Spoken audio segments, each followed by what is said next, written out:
Special ফর্মের math আমরা আজকে করবো। একটা টাইপ, এই টাইপে একটা অঙ্ক দিয়েছি। দেখো, এটা আমরা ওই 6টা স্পেশাল ফর্ম আমাদের আছে, 6টা না 7টা স্পেশাল ফর্ম আছে। আমি অলরেডি ইমেজ দিয়েছি, পোস্ট করেছি, তো সেই ফর্মুলা ওখানে লেখা আছে। তো এটা করার চেষ্টা করি কিভাবে করব। দেখো, চলো আমরা চেষ্টা করি। 5 মাইনাস কমন নিয়ে নাও, 8x প্লাস এক্স স্কোয়ার। এইটাকে সবসময় হোল স্কোয়ারে আনতে হবে। হোল স্কোয়ার আনলে তাহলে ওই যে ফর্মগুলো আছে সেটা আমি কাজে লাগাতে পারবো।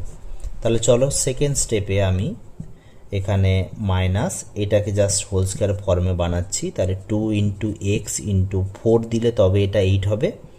একটা 4 স্কোয়ার দিলাম, তাহলে হোল স্কোয়ার হলো, এই পার্টটা এক্সট্রা হচ্ছে, এটাকে সাবট্রাক্ট করে দিলাম। নেক্সট স্টেপ ডিডিএক্স অফ, এবার দেখো 5 মাইনাস এখান থেকে এইটা নিয়ে কি আসছে, মাইনাস অফ এক্স প্লাস 4-এর হোল স্কোয়ার। আর এই মাইনাসে মাইনাসটা প্লাস হয়ে গেল, দ্যাট ইজ 16। 4 স্কোয়ার মানে 16 হলো। এবার তাহলে দেখো ডিডিএক্স অফ, এটা 21, 21কে যদি হোল স্কোয়ার আনি তাহলে রুট ওভার 21 করতে হবে, minus x plus 4 whole square. এবার দেখো আমরা ফর্ম জানি, 1 বাই, এটা লগের ফর্ম আসে, 1/2 ইন্টু এ হয়, এ এখানে এটা, তাহলে রুট ওভার 21 লগ, তারপরে কি হয়, এটা প্লাস এটা হবে, তাই তো। তাহলে root over 21 plus x, x এখানে এই পুরোটাই এক্স ধরবো, যেহেতু কোফিসিয়েন্ট এখানে 1, তাহলে চাপ নেওয়ার কিছু নেই, যা আছে তাই বসাবো। এই বড় ফাংশনটাকে এক্স ধরবো আমরা।